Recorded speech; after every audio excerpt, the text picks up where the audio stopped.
लाल मेघवाल जी, हमारे कैंडिडेट्स रमीला मेघवाल जी, सुखराम बिश्नोई जी, रतन देवासी जी, समरजीत सिंह जी, सरोज चौधरी जी, स्टेज पे कांग्रेस पार्टी के सब वरिष्ठ नेता, भाइयों और बहनों, प्रेस के हमारे मित्रों, कांग्रेस पार्टी के प्यारे कार्यकर्ता, आप सबका यहाँ दिल से बहुत बहुत स्वागत, नमस्कार।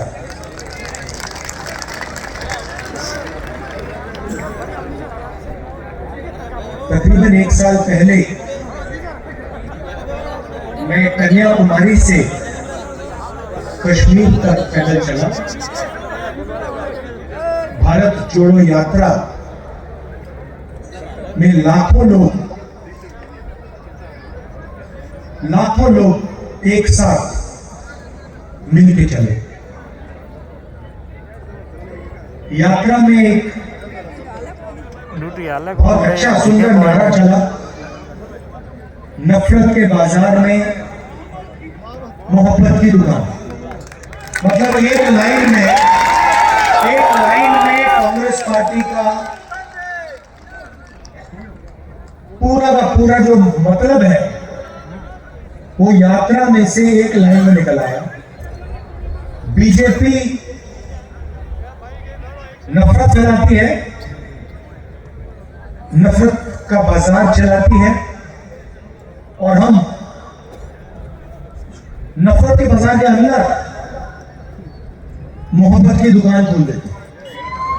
उनके घरों में, उनके दिल में, उनके दिमाग में कांग्रेस पार्टी घुस के मोहब्बत की दुकान खुलती रहती है।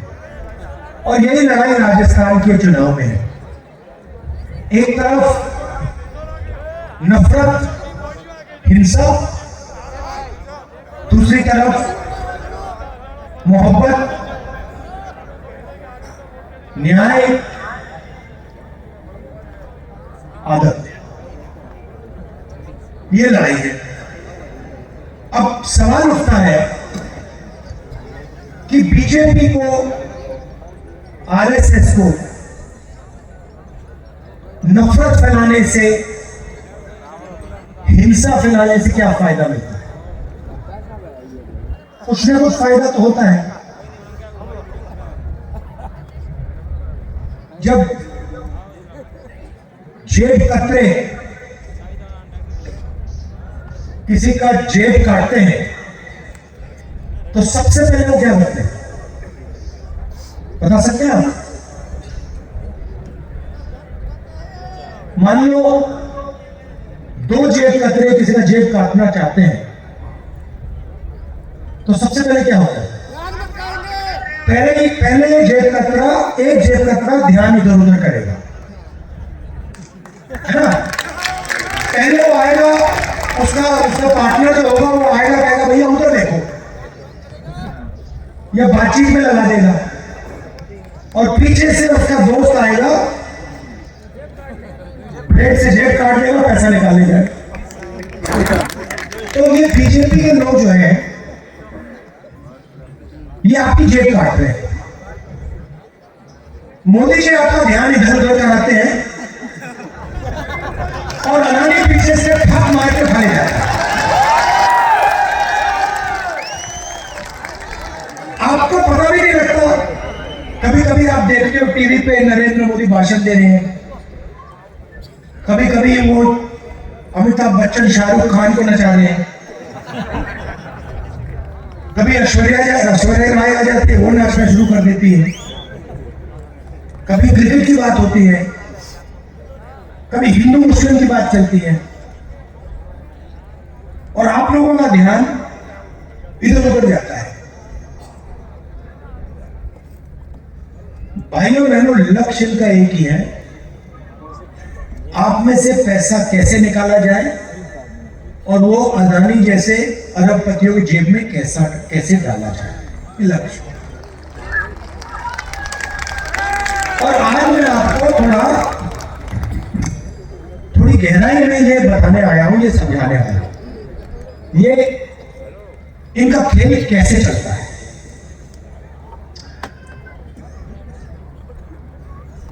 देश में पिछड़ों की आबादी कितनी है? कोई बता सकता है? हाँ, कम से कम 50% देश में पिछड़ों की आबादी है। ठीक है, आदिवासियों में कितनी होगी? तकरीबन 12% हिंदुस्तान में आदिवासियों की और 15% दलितों की। मगर सबसे बड़ी आबादी देश में पिछड़ों की है।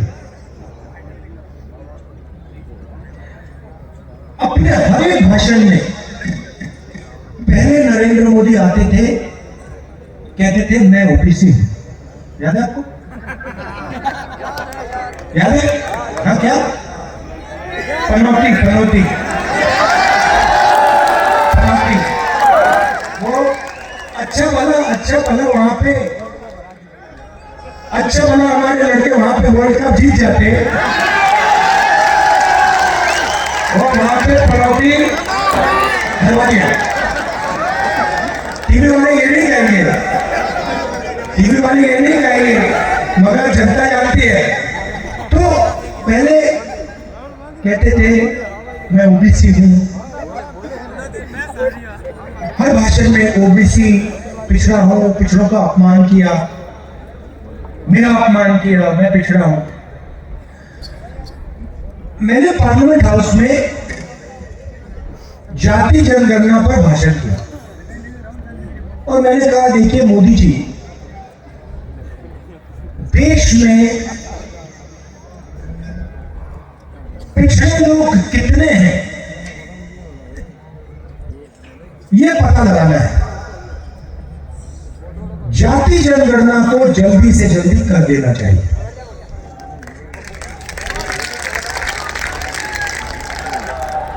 अगर हम भागीदारी की बात करते हैं, आदिवासियों की, दलितों की, पिछड़ों की, गरीब जनरल कास्ट के लोगों की, तो हमें सबसे पहले पता लगाना पड़ेगा भैया आबादी कितनी किसकी है, कितने लोग हैं, दलित कितने, आदिवासी कितने, पिछड़े कितने। तो जाति जनगणना पहला कदम है। दूसरा कदम जो सोने की चिड़िया है, हिंदुस्तान जिसको सब लोग सोने की चिड़िया कहते हैं, दूसरा कदम यह है कि भाई इसमें जो धन है और जो धन बट रहा है कितना किसके हाथों में जा रहा है, ये दो कदम है। अगर हम किसी को भागीदारी देना चाहते हैं, भाइयों बहनों, जैसे ही मैंने जाति जनगणना की बात बोली ना, नरेंद्र मोदी के भाषण बदल गए। कहते हैं देश में सिर्फ एक जात है, गरीब, और कोई जात ही नहीं है। अरे भाई, अगर और कोई जात नहीं है तो आप ओबीसी कहां के?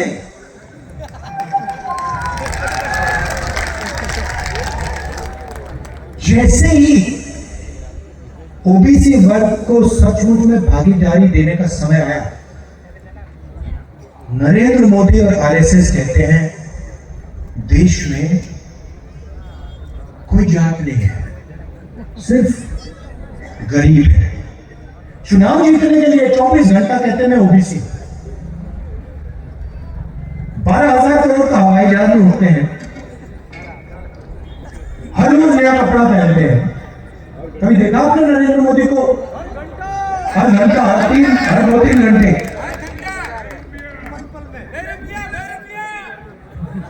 करोड़ों रुपए का सूट पहनते हैं चुनाव के लिए ओबीसी। और जब ओबीसी को भागीदारी देने की बात आई, युवाओं को, ओबीसी युवाओं को देश में भागीदारी देने की बात आई, तो नरेंद्र मोदी जाति नहीं है, एक ही जात है। अब सवाल क्या है, मैं आपको बताता हूं।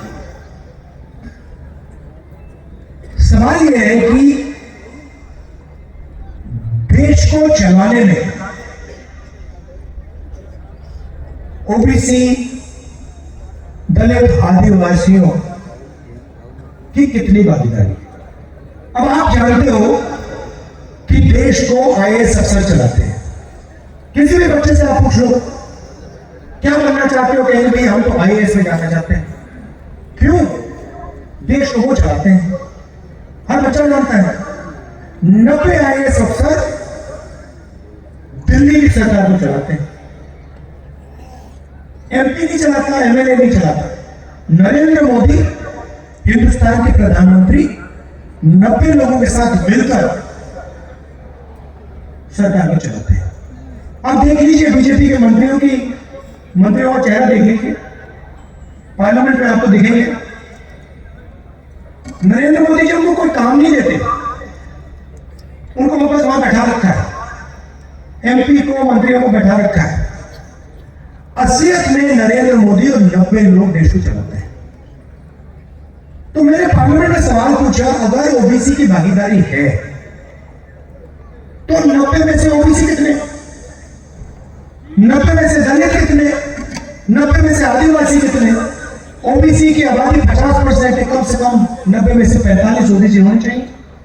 और अगर 100 रुपए खर्च हो रहे हैं तो 50 रुपए OBC अफसरों को खर्च करने चाहिए। सिर्फ बात तो सही है। अगर बजट में 100 रुपए खर्च हो रहे हैं, आदिवासियों की आबादी 15% है, ठीक है, तो कम से कम 10% खर्चा तो OBC अफसरों का होना चाहिए। सच्चाई क्या है? सच्चाई है कि 90 में से सिर्फ 3 अफसर OBC वर्ग के हैं। और अगर हिंदुस्तान की सरकार 100 रुपए खर्च करती है तो OBC अफसर 5 रुपए उसमें से खर्च करते हैं। OBC का कोई भागीदारी नहीं है सरकार चलाने में।